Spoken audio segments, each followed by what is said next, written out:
Welcome back to another episode of the Patty Boobs Podcast. I'm your host, Patrick Bubniak, and today I ask you to seriously consider this question. Is being infatuated with politics really worth it? I want you to think back to your high school days, or for those of you who have not yet graduated, recall the time that you spent at your previous school. Did you try to become the most popular person there? Did you constantly care about what other people thought of you? How much focus did you put into dominating those 4 years that you spent there? Truthfully, the odds are that no matter how much effort you put into dominating over others or making sure that you were the center of attention among the people in your class or the entire school community, nobody remembers it, except for maybe a very select few of your former classmates. Every year, millions of students move through grade levels and some graduate. Inevitably, they will be replaced with a new set of students, and the cycle of attempting to be the top person in the class continues.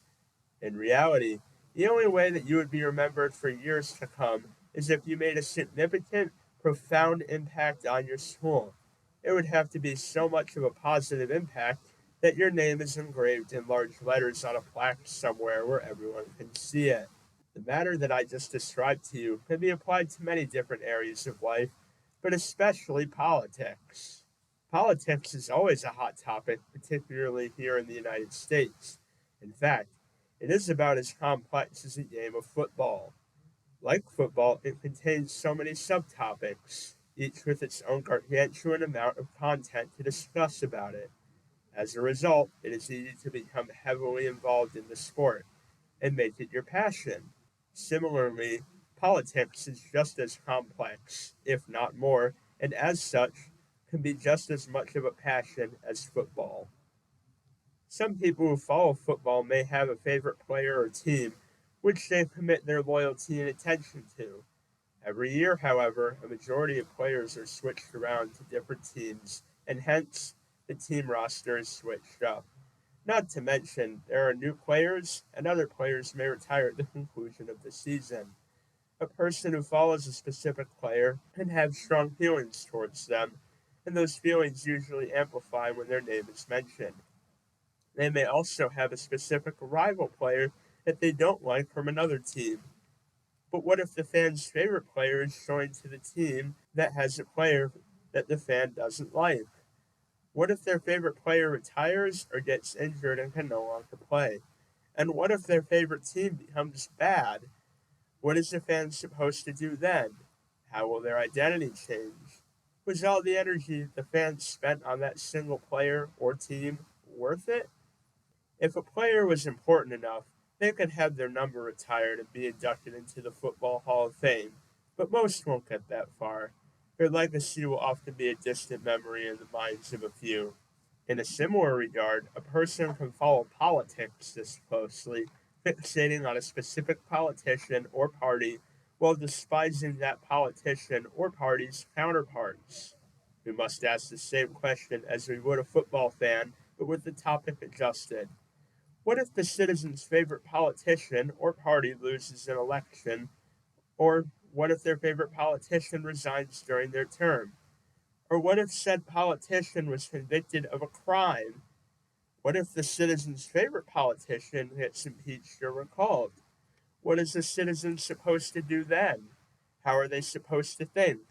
Was all of the energy the citizens spent on that politician or political party worth it? In the United States, we hold elections every single year on November 5th. We fill out ballots marking the choices for the candidates that we want to see in office for a specified period of time. There is no guarantee that a single candidate will win, nor is there a guarantee that a current politician will win re election and stay in power. And what's more, there is no guarantee that a specific candidate will be running in the first place, such as if they did not win in the primaries. Politicians generally get switched out after various periods of time, and with that, their time in office is forgotten, unless they significantly impacted the territory which they governed. Usually, the most important political figures get monuments, places, or things named after them. If they were important enough, Their portraits end up on the front of currency. Other than that, they are merely just names in the history books or a quick Google search, if at all. It is understood that politics is the bloodline of our world. All of the inhabited territory on this earth is governed by a set of people, and they determine the fate of the area that they govern, either for a short amount of time or possibly for decades to come. The issues themselves and what is to be done about them are ultimately the focus of everyone's political beliefs.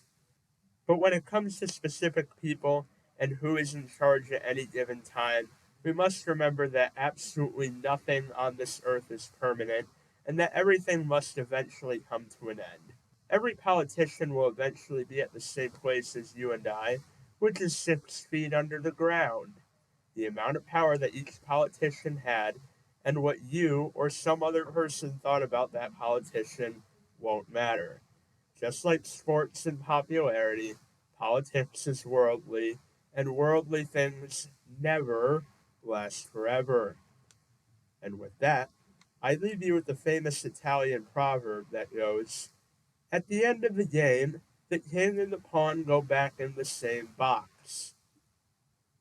Before getting infatuated with politics, I want you to remember that. To reiterate, I will say it one more time. At the end of the game, the king and the pawn get put back in the same box. This has been episode 5 of the Patty Boobs podcast. Is being infatuated with politics really worth it? If you wish, let me know how you feel in the comments section. And as always, have a wonderful, critically thought out day.